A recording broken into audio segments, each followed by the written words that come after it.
What we'd like to do now is to take a look around it and in it so that you can see the way the station was as we found it here in the summer of 1975. If you'll come along with me, we'll take a walk in.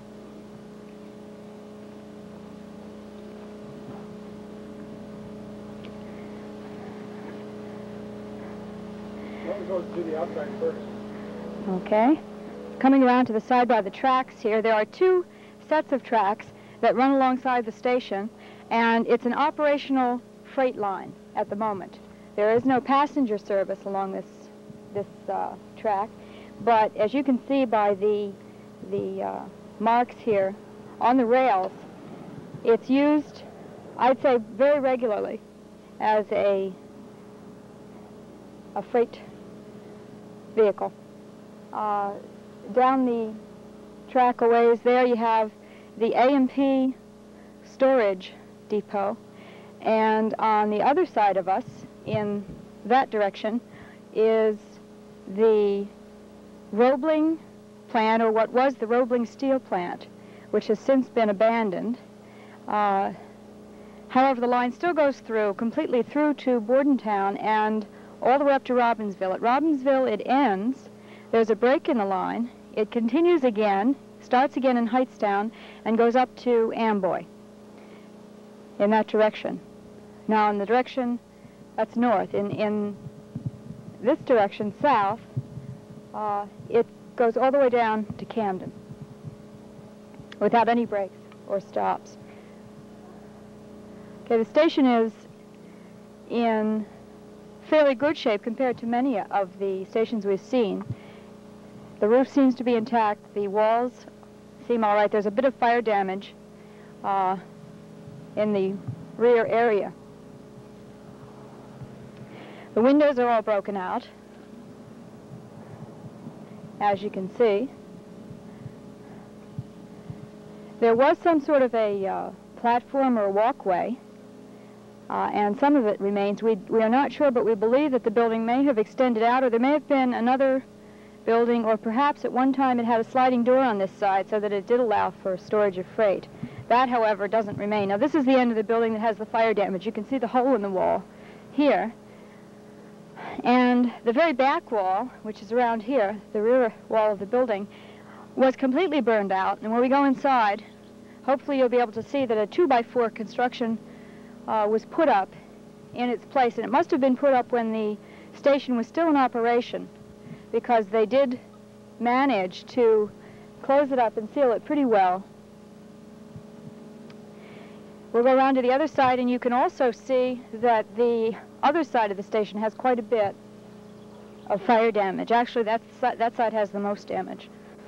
Inside, you can see where the burned area is. The fire was apparently generated from inside. Could have been a stove that caught fire. We're not quite sure what it was, but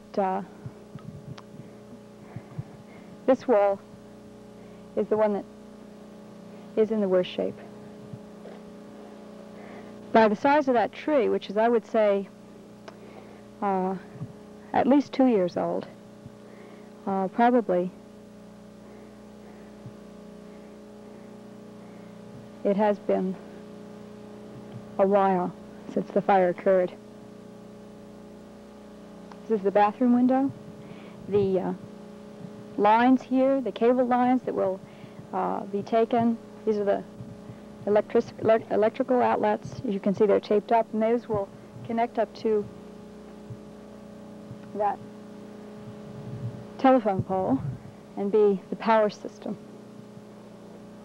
Okay, going along, again back to the front. Let's go upstairs and in to the station.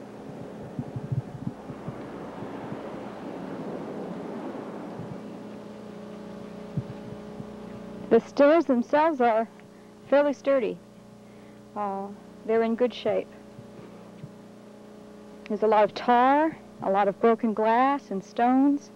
You can see the shrubbery is overgrown. The paint is peeling. Windows are broken. Some of them are boarded and some are not.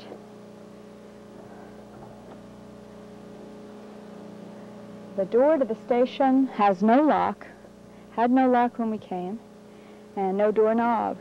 As a result, it's open, and we'll have to correct that. Let's go inside. Okay, the room that you're coming into now is apparently the main room. It's the largest of the two, or three. There is a bathroom, a small bathroom right here. When we came in, we found it just as it is now, piled with records, old freight records, signed by Pete Mazzarella, who apparently was the station manager in the last few days of the station. There are maps and freight bills and invoices and generally the freight. Okay, go ahead. Generally the freight that we've read about. Go ahead. It has been freight that went to the AMP or from the AMP up because it was huge quantities of foodstuffs. There's a toilet, there's no sink, but there are pipes, and we have no idea yet precisely what type of plumbing facilities will be available here. Hopefully, we can install a sink and have the bathroom in use for anyone who cares to use it. Now, the roof appears to be in good shape. There's one area here where you can obviously see there's been water coming in, but other than that, throughout the building, that seems to be the only area. We'll have to have someone come in and check it, however. The pipes that you see enclose or house the electrical wires, so that every electrical wire is within a steel or a metal pipe. Electrical conduit. Okay. The large thing you see here in the corner is an old safe. And we have no idea about the combination. We're going to see if we can't find out what the combination is, but this will stay. Okay, this room, you can see before we go in there on the floor and the vent here, this is the vent for what was probably either it may have originally been a potbelly stove, but considering this closed off pipe, we suspect it might have been a gas later on, some sort of a gas, either propane or perhaps oil line that heated this room. So we're not quite sure of the heating system. This door that you're going through now leads to the second room, just exactly as we found it, and it was a complete mess. Apparently all of the debris was either pushed in here or it was in here to start with.